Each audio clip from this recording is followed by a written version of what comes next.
in public having said, and I quote you, "I don't ever dream of engaging with Ruto." Mimi niongee na Ruto? Niongee na Ruto nini? I want to put it to you that if this committee nominates you and the National Assembly approves you, you'll be sitting in a cabinet where His Excellency the President will be chairing.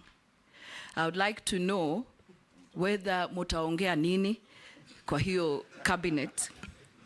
But that's beside the point. I want to get to the real issues. But that's also a very valid question, because it will be important to know how you will engage as the minister, if approved, cabinet secretary, and with His Excellency the President. Now, there is tax exemption on exploration and accumulation of exploration expenses for offset against income upon full commercialization. What I would like to know is, do you think exemption should be tied to certain activities and for certain duration of time? There are people who are exploring in this country in perpetuity for 30, 40 years, just so that there is tax exempt. And I suspect they've actually explored, and they've gotten the gemstones or whatever they're exploring, but because of the exempt, they continue to say they're exploring. To my last question, the Mining Act prohibits civil servants from dealing with minerals.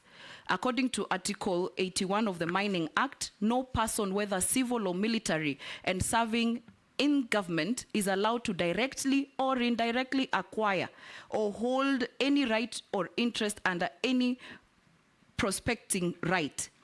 Despite this provision, high-ranking government officials, public officers, state officers, and civil servants are involved in mining. And I'm sure some of them have started looking for you since you were nominated.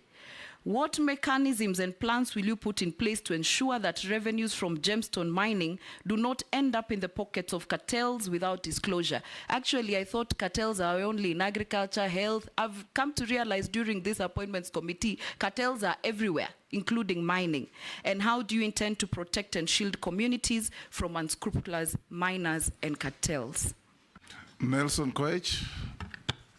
Mine also was a quick one too, on the same gemstone.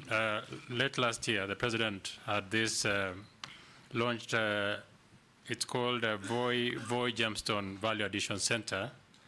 It is ill-equipped nominee. I don't know what you will do to make sure that there is value for money, and the small-scale miners are also able to be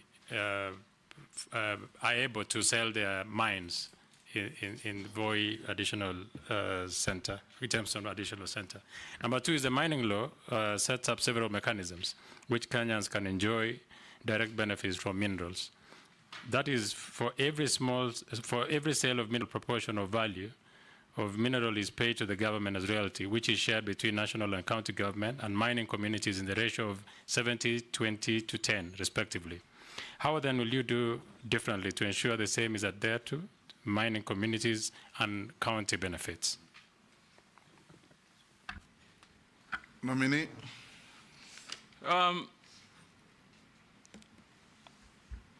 Honorable Naisula, you talked about exploration, but my research tells me, and I'm yet to get a detailed brief from the ministry, that you're imagining there are people doing exploration for 30 years. There are people doing prospecting for 40 years. How that makes sense, I have no idea. Whether it happens anywhere in the world, certainly it cannot be. How do you prospect for 40 years? So we need to quickly relook into our policy, Mr. Speaker. We can't as a country. And this explains why mining GDP's contribution is under 1%. It can't continue like this. It can't continue. And Honorable Naisula, you are very right. If you thought you saw cartels, I've come to learn within this short period of time that I've been nominated, there are greater cartels in the mining industry. And Mr. Speaker, if you approve me, that is where I begin. remove the cartels, remove the brokers. Mining industry in Kenya cannot be a market of speculators. Mr. Speaker, I've also learned that before someone hits the ground, you'll find instances where a company has exchanged hands more than 10 times. Someone has gone, applied for a license, given a license, sold it to the speaker, then sold it to Naisula, then sold it to Owen, then sold it to some farm in Canada, that one sells to China. All that time that they're speculating and gaining profits, the Kenyan people are losing. They are losing. It's only that and this is a task I'm going to take, because it looks like Kenyan population really do not have an idea of what geological minerals may be in the country. They must get involved, and I'll take it upon me to ensure they get involved. So I identify completely with your sentiments, Honorable Naisula, and this is an urgent matter that must be discussed and be realigned in a manner that works and defeats those cartels. Mr. Speaker, Mr. Speaker, Honorable Naisula told me nitaongea na. You don't have to answer that.